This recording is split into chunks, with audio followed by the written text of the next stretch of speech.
أعوذ بالله من الشيطان الرجيم. بسم الله الرحمن الرحيم. السلام عليكم ورحمة الله وبركاته. وعليكم السلام ورحمة الله وبركاته.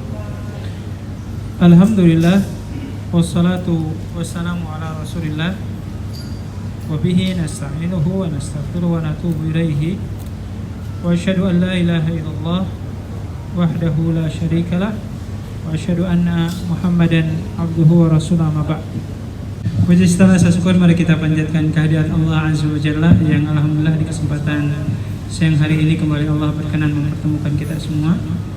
Mudah-mudahan karunia perlindungan dan kesehatan senantiasa Allah berikan kepada kita, wabil khusus di masa-masa pandemi ini. Mudah-mudahan kenikmatan sehat itu menjadi salah satu karunia yang tidak pernah henti-hentinya Allah karuniakan kepada kita semua. Allahumma amin. Salawat assalam mudah-mudahan senantiasa terlimpah curahkan teruntuk suri teladan kita Habibana wa Nabiyana Muhammadin sallallahu alaihi wasallam, kepada para sahabatnya, kepada tabi'ut tabi'innya, dan insyaallah kita semua menjadi bahagian dari hamba-hamba Allah Ta'ala yang senantiasa bersemangat dan beristiqomah mempelajari, memahami, mengamalkan dan memperjuangkan syiar-syiar sunnah Rasulnya. Allahumma amin, amin ya rabbal alamin.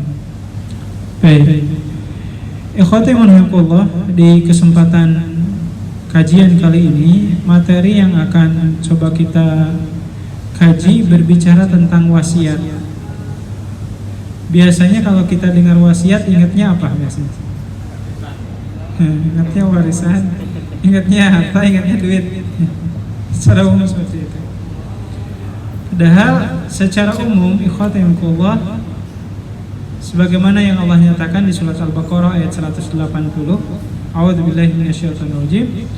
Kutiba alaikum idza hadara ahadakumul mauta in taraka khairanil wasiyatu lil aqrabin.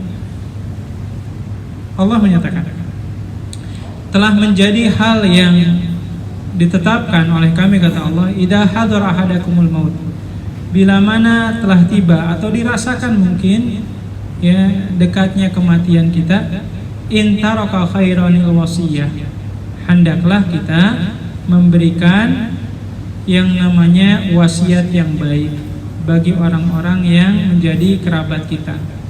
Haqqan 'alal muhsinin, karena memberikan wasiat itu menjadi satu yang wajib dilakukan orang-orang yang senantiasa melakukan kebaikan. Jadi ikhwati fillah, yang perlu kita cermati secara seksama dulu adalah wasiat ini sebenarnya hal yang biasa dilakukan ya oleh Rasulullah atau oleh para sahabat sesudahnya. Bahkan tidak sedikit di antara mereka kalau hendak berpisah ya di satu majelis kadang saling berwasiat satu dengan yang lain. Bahkan kan Allah menyatakan setiap manusia itu merugi kecuali orang yang beriman, beramal soleh dan saling wasiat mewasiati, wa tawasau bil haqqi wa tawasau bis sabr. Jadi ini ikhtiar kita secara seksama untuk menjaga ya keselamatan kita di dunia dan di akhirat. Salah satunya adalah dengan cara berwasiat. Nah, hal yang perlu kita cermati sendiri ikhwati fillah terkait wasiat ini merupakan perkara-perkara yang perlu diperhatikan oleh kita ya, baik yang sehat ataupun mungkin yang sudah merasakan tibanya kematian dia. Cuman perlu dicermati secara seksama. Kemudian ikhwati fillah terkait masalah wasiat itu sendiri, ada beberapa catatan penting yang perlu kita pahami secara seksama. Yang pertama adalah ketika berbicara tentang masalah wasiat, dan jikalau wasiat itu dihubung-hubungkan dengan sanak famili kita, maka secara umum wasiat itu sendiri tidak boleh dalam berbentuk harta. Karena kenapa? Dalam beberapa keterangan umpamanya Rasulullah SAW menegaskan, Innallaha qad a'ta kulla dhi haqqin haqqahu fala wasiyata liwarisin. sesungguhnya Allah itu telah menetapkan bagian harta dari kita selaku ahli waris dari orang yang ditinggal kematiannya. Jadi kalau biidznillah orang tua kita meninggal, maka Allah Subhanahu wa taala menegaskan la wasiyata liwarisin, tidak ada wasiat bagi kita selaku ahli warisnya. Karena kenapa? Setiap kita sudah mendapat jatah warisannya masing-masing. Ya, jadi umpamanya ada orang tua mau meninggal berwasiat, "Nih rumah ini saya wasiatkan untuk anak yang paling bungsu." Enggak bisa seperti itu. Karena kenapa? Karena ahli waris sudah dapat hak warisnya masing-masing. Maka secara umum ikhwatullah, kenapa wasiat itu tidak boleh dalam bentuk harta kalau dihubungkan dengan ahli waris ya? Kenapa enggak boleh? Karena Allah sudah memberikan aturannya.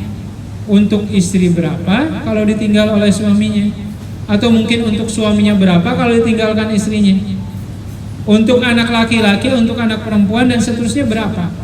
Maka tidak berlaku istilah wasiat bagi ahli waris. Nah, oleh karenanya ikhwatullah, bahkan Allah Subhanahu wa taala menegaskan, Al-Baqarah ayat 182.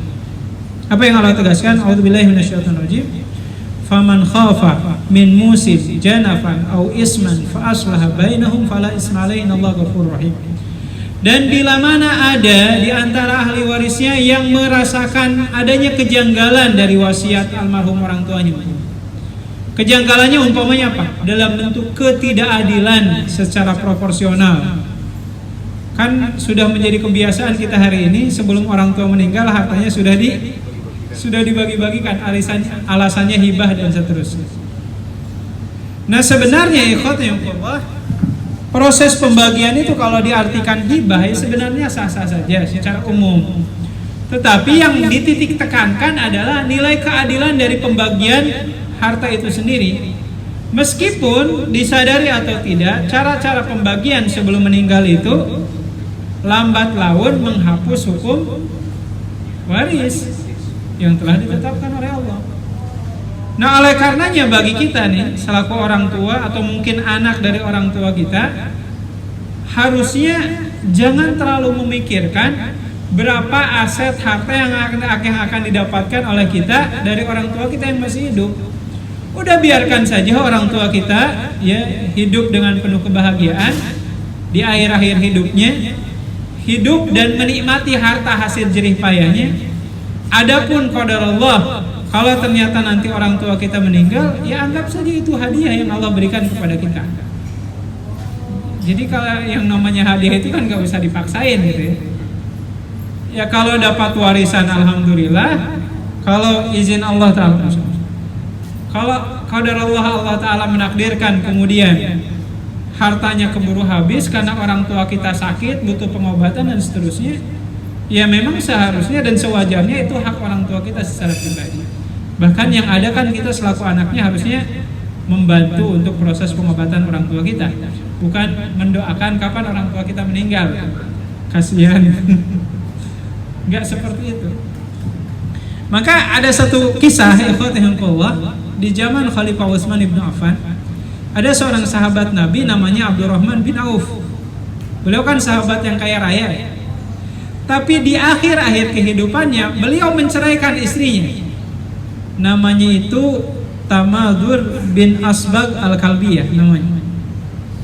Diceraikan oleh sahabat Abdurrahman bin Auf radhiyallahu taala. Wallahu alam faktor penyebabnya apa Allah alam.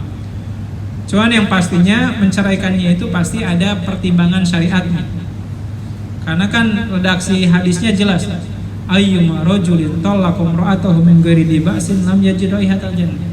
Laki-laki mana saja yang berani menceraikan istrinya tanpa alasan yang dibenarkan oleh agama, maka tidak akan mencium wanginya surga.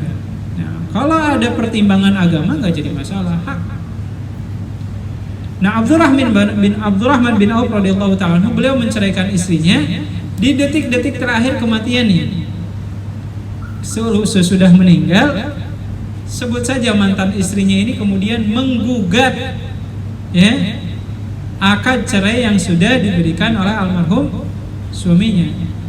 Tamadhur ini kemudian datang kepada Khalifah Utsman bin Affan dan ada semacam kekhawatiran kalau dicerai oleh suaminya berarti secara tidak langsung mungkin hak warisnya akan menjadi hilang.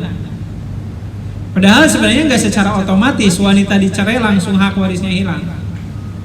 Karena pada prinsipnya kalau ada seorang istri diceraikan oleh suaminya, selama si istri ini belum menikah lagi dengan laki-laki yang lain dan ternyata si suaminya meninggal dunia, mantan istrinya masih tetap dapat hak waris. Itu kaidah dasar. Hanya apa yang terjadi, Khalifah Utsman bin Affan kemudian menetapkan akad cerai yang dijatuhkan oleh Abdurrahman bin Auf itu dianggap dibatalkan lah bahasanya, sehingga Tamadur bin Asbag al-Kalbiyah ini tetap mendapatkan hak waris dari almarhum suami Abdurrahman bin Auf radhiyallahu ta'ala. Jadi prinsipnya ya Allah, kalau urusan masalah harta ya nggak usah dipikiran lah ya. Karena kenapa? Karena Allah Subhanahu wa taala sudah menentukan bagian secara proporsional itu. Bagian-bagian kita selaku ahli warisnya. Kalau dapat warisan dari orang tua kita, alhamdulillah, anggap saja itu hadiah dari Allah. Kalaupun tidak, karena orang tua kita jauh lebih membutuhkan, ya setidak-tidaknya kalau kita belum bisa membahagiakan orang tua kita, biarkanlah orang tua kita menikmati akhir-akhir kehidupannya dengan harta yang sudah didapatkan. Itu paling penting. Sehingga terkadang ada istilah di masyarakat kita itu, harta warisan mah nggak berkah, ya, nanti juga cepat habis. Kadang kan selalu ada anggapan seperti itu. Padahal kalau seandainya cara pembagian warisan itu dilakukan sesuai dengan aturan syariah, maka pastinya ada keberkahan di dalamnya. Urusan warisannya habis atau tidak itu perkara yang lain. Jadi intinya ikuti saja aturan-aturan yang telah ditetapkan oleh syariat. Nah, oleh karenanya ikhwatillah, poin penting terkait masalah wasiat itu sendiri, saya sampaikan di awal, wasiat itu tidak dalam bentuk harta kalau untuk ahli waris ya. Karena wasiat itu diberikan kepada non ahli waris, wasiat itu. Ya, umpamanya orang tua kita punya anak yang diadopsi, bisa tuh memberikan wasiat. Tapi kalau kepada kita selaku ahli warisnya tidak ada wasiat. Karena kenapa? Karena kita sudah punya hak waris dari almarhum orang tua kita.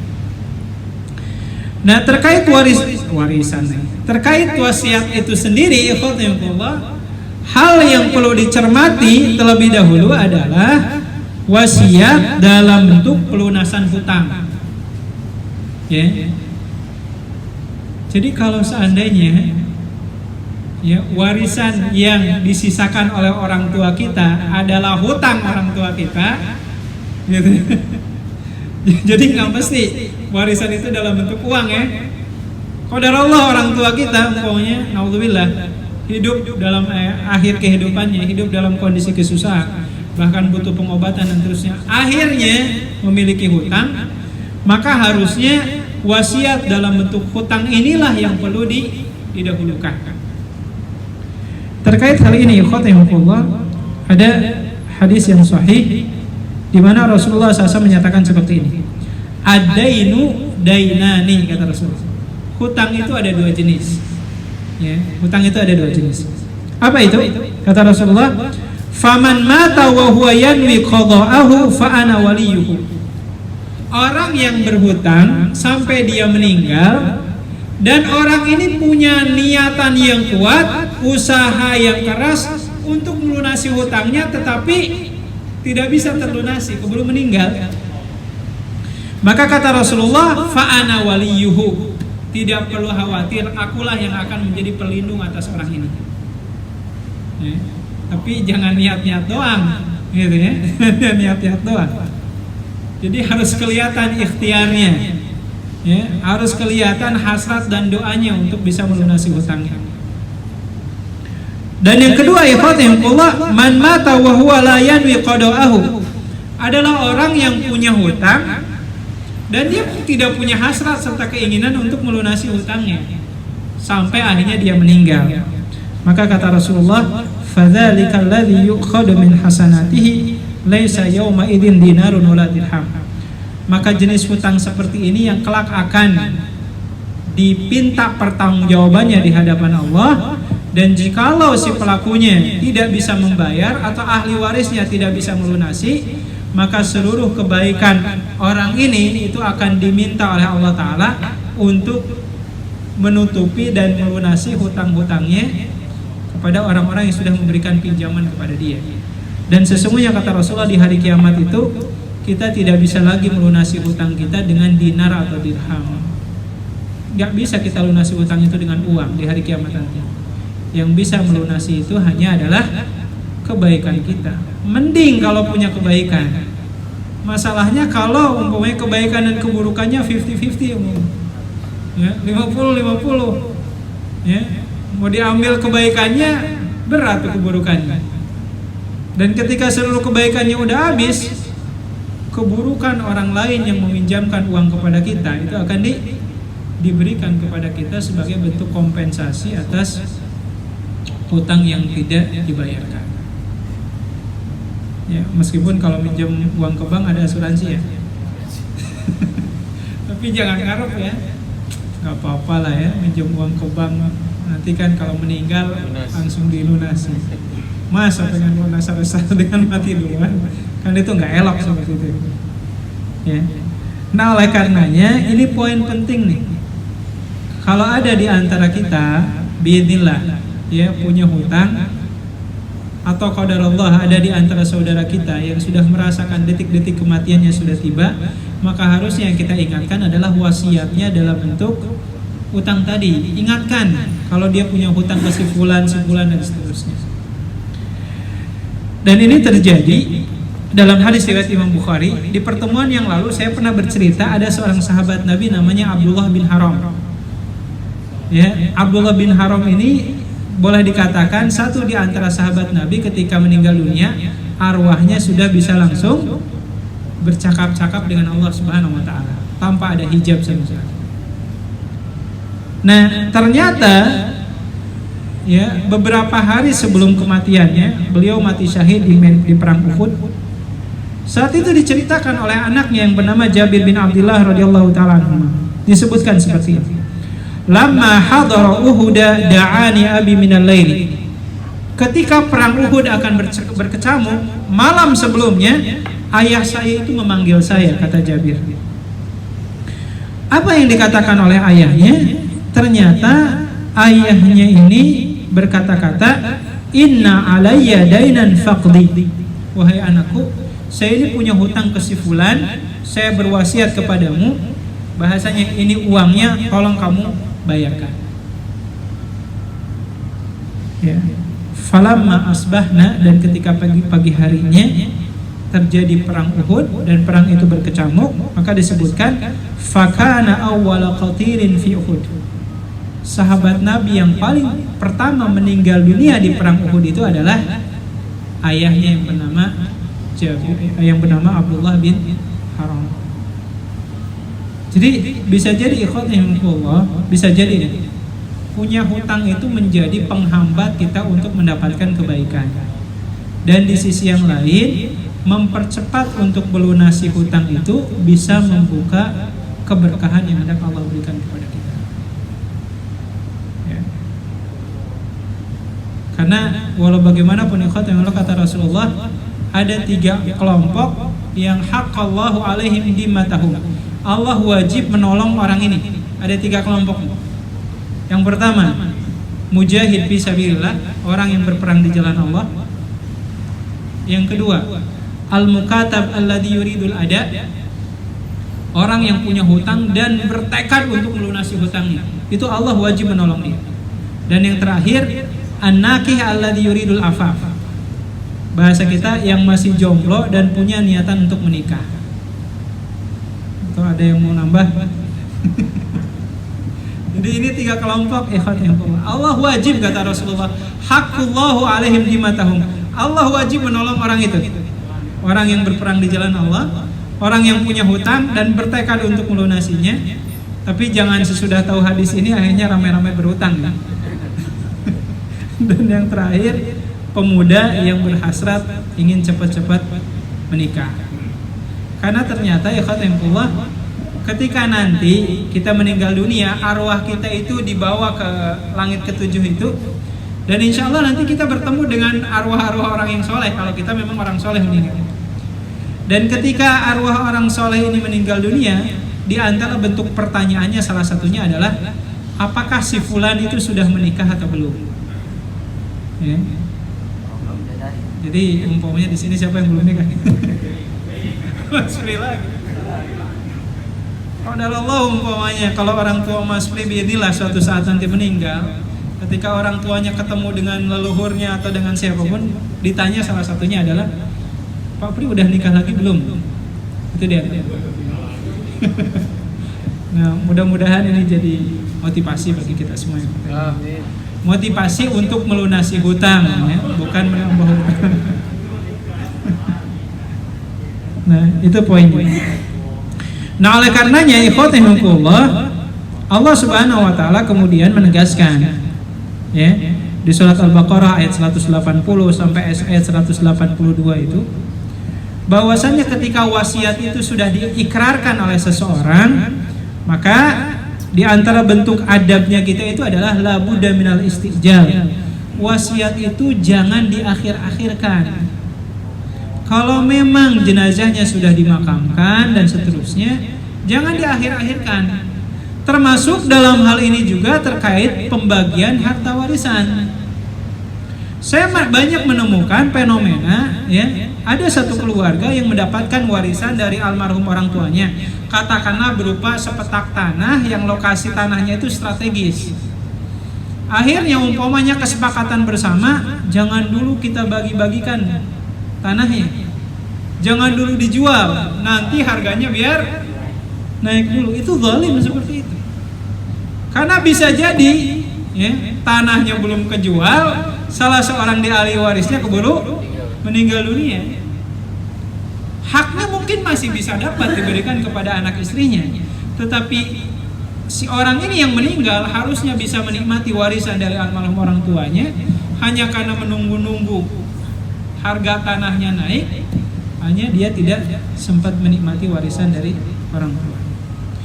Oleh karenanya, ya, anggap saja ikhwatimullah, yang namanya warisan itu ya apa namanya? Hadiah aja. Ya, bisa dapat, bisa enggak.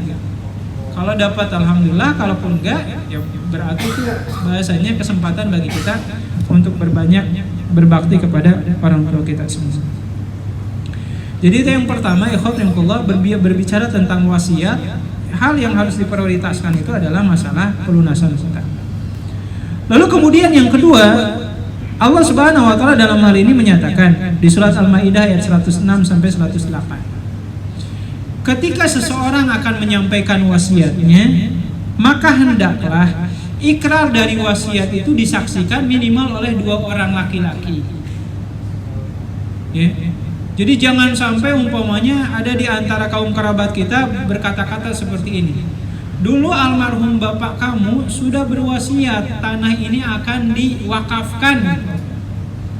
Lalu kemudian ditanya, mana buktinya? Siapa yang jadi saksinya? Nah, ini yang jadi masalah. Oleh karenanya Allah Subhanahu wa taala menegaskan, ya ayyuhalladzina amanu idza hadara ahadakumul mauta, atau dalam beberapa keterangan yang lain, wahai orang yang beriman, bila mana sudah tiba masa kematian kamu, syahadani rajulani min ahadikum, kata Allah Ta'ala, hendaklah ada 2 orang saksi yang menyaksikan ikrarnya wasiat yang disampaikan itu. Ya. Au akharani min ghayrikum in antum darabtum fil ardi fi sabilillah. Atau kalau seandainya 2 orang saksi itu bukan berasal dari ahli warisnya, mungkin bisa mencari 2 saksi yang lain. Qadarullah, umpamanya ketika orang tua kita itu berwasiat, kita selaku ahli warisnya nggak ada, tapi mungkin umpamanya ada dokter atau ada susternya atau ada perawatnya. Setidaknya 2 orang yang menjadi saksi ini bisa menjadi ketetapan atas wasiat yang sudah diikrarkan, sehingga tidak bisa diganggu-gugat lagi oleh kita selaku ahli warisnya. Cuman perlu dicatat kembali ikhwatallah, terkait wasiat itu sendiri, ya, hanya boleh diberikan kepada non ahli waris, dan itu pun ketentuannya secara umum tidak boleh melebihi sepertiga dari warisan atau harta yang ditinggalkan. Jadi ada cerita sahabat Sa'ad bin Abi Waqqas, pernah beliau itu sakit ketika menunaikan haji wada bersama Rasulullah. Dan sakitnya itu cukup lumayan parah sehingga Sa'ad bin Abi Waqqas merasa seolah-olah detik-detik kematiannya itu sudah sangat tiba. Akhirnya dia bertanya seperti ini kepada Rasulullah. Saat itu Rasulullah menjenguk beliau. Ya Rasulullah, harta saya banyak, tapi sayangnya ahli waris saya itu selain istri saya hanya putri saya yang semata wayang. Jadi ahli warisnya itu cuma istri dan anaknya perempuan, cuma 2 orang saja. Maka kemudian saat itu sahabat Sa'ad bin Abi Waqqas bertanya, ya Rasulullah, boleh nggak saya berwasiat dengan setengah harta saya? Berarti bahasanya diinfakkan atau disedekahkan kepada yang lain. Kata Rasulullah, nggak boleh, setengah terlalu kebanyakan. Bagaimana kalau seperempatnya? Nggak boleh, kebanyakan. Akhirnya kata Rasulullah, fasulusu wasulusu katsir. Kata Rasulullah, kalaupun kau mau bersedekah atau berwasiat, tidak boleh dari 1/3 hartanya. Sampai Rasulullah menyatakan, innaka antadar warasataka agniya khairun min antadarahum alatan yatakaffafuna nas. Kata Rasulullah, engkau meninggal dalam kondisi anak dan putrimu itu berkecukupan jauh lebih baik dibandingkan engkau meninggal sementara anak istrimu hidup menggelandang dan meminta kesana kemari. Jadi kalau mau berwasiat ya 1/3-nya saja. Makanya ada seorang sahabat Nabi, tadi Abdurrahman bin Auf itu, beliau membagi ya harta warisannya itu, salah satunya ya 1/3-nya itu digunakan untuk beberapa kepentingan wasiatnya. Ya, untuk apa saja? Satu, kalau ada veteran perang Badar, kan perang yang paling pertama terjadi itu perang Badar. Kalau ada veteran perang Badar masih hidup, maka bagikan dari 1/3 harta saya untuk mereka. Ya. Lalu kemudian disebutkan lagi, kalau ada kaum muslimin yang di kota Madinah memiliki hutang, maka tutupilah dengan 1/3 harta warisan saya. Sehingga subhanallah ya Allah, dari 1/3 wasiatnya Abdurrahman bin Auf itu bisa menutupi utang-utang kaum muslimin yang ada di kota Madinah. 1/3-nya. Mudah-mudahan kita semua bisa seperti itu. Ya, siapa tahu bisa menutupi hutang negara kita. Amin. Amin insyaallah. Nah ini contohnya ya Fatimah. Nah oleh karenanya dalam bab wasiat itu sendiri Allah Ta'ala menegaskan ya adamul ittirar fil wasiyah. Wasiat itu tidak boleh menimbulkan kemadorotan bagi siapapun, wabil khusus kepada ahli warisnya. Contohnya apa? Contohnya umpamanya Allah nyatakan di surat Al-Baqarah ayat 181 ya, termasuk di ayat 182 terkait diperbolehkannya merubah wasiat jikalau di wasiat tersebut mengandung unsur kezaliman di dalamnya. Ya. Seperti tadi umpamanya berwasiat mewakafkan lebih dari 1/3 harta warisannya. Sampai Rasulullah SAW kalau disebut menyesal yang menyesal pernah menyolati jenazah yang ternyata ketika selesai menyolati jenazahnya itu ahli waris dari almarhum ini lagi bersih tegang. Bersih tegangnya terkait masalah apa? Jadi ceritanya si ahli waris ini memiliki 4 budak atau 4 hamba sahaya. Ya, nggak boleh juga disamakan budak dengan pembantu ya, karena beda ceritanya. Kalau budak itu kan diposisikan seperti aset, jadi bisa diwariskan. Nah ternyata sebelum meninggal dunia seluruh budaknya itu dimerdekakan sih oleh si almarhum ini. Dan ini ditentang keras oleh ahli warisnya. Sampai akhirnya apa yang terjadi? Rasulullah SAW menganulil wasiat dari almarhum orang ini. Sampai Rasulullah mengatakan, kalau sekiranya aku tahu tindakan almarhum ini yang mengandung unsur kedzaliman, niscaya aku tidak mau menyolati jenazah. Dan akhirnya Rasulullah menganulir sehingga yang dimerdekakan hanya satu orang, tiganya tetap menyandang status sebagai budak. Padahal ya Allah, yang namanya memerdekakan hamba sahaya itu kan sebuah ibadah yang sangat besar. Tapi karena berhubung yang namanya budak di dalam Islam itu terkategorikan aset, maka harus mempertimbangkan juga kemaslahatan bagi ahli waris. Dan poin yang terakhir Allah, sebelum nanti kita ada sesi tanya jawab, terkait masalah wasiat ini tidak mesti juga dalam bentuk harta. Tapi di antara sebaik-baiknya wasiat itu adalah kita berwasiat kepada ahli waris kita agar prosesi pengurusan jenazah kita itu dilakukan sesuai dengan tuntunan syariat. Karena bisa jadi juga umpamanya ada orang yang meninggal dunia tetapi memberikan wasiat yang aneh-aneh. Contohnya apa ya?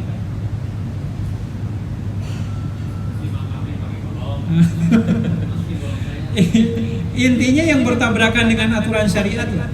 Atau kalau bahasa kasarnya bid'ah, tidak sesuai dengan tuntunan agama. Nah, kalau saya hubungkan dengan materi-materi sebelumnya umpamanya, bisa saja kalau itu tidak memberatkan ahli waris kita. Contoh, sebelum akan meninggal dunia umpamanya, kita meminta untuk bisa berangkat haji atau umroh, dan kita berwasiat, kalau seandainya saya meninggal dunia di sana, tolong jenazah saya jangan dibalikin ke Indonesia. Udah biarkan dimakamkan di sana agar saya bisa mendapatkan syafaat dari Rasulullah SAW. Itu contoh. Atau umpamanya, contoh yang kedua itu, kita berwasiat kalau saya meninggal dunia, tolong carikan pemakaman yang di area pemakaman itu ada orang yang soleh yang dimakamkan di sana. Ya. Dan ini menjadi tambahan pengetahuan juga buat kita semua. Jadi nggak sekedar pulang kampung itu ingin dikuburkan di sana, gitu ya.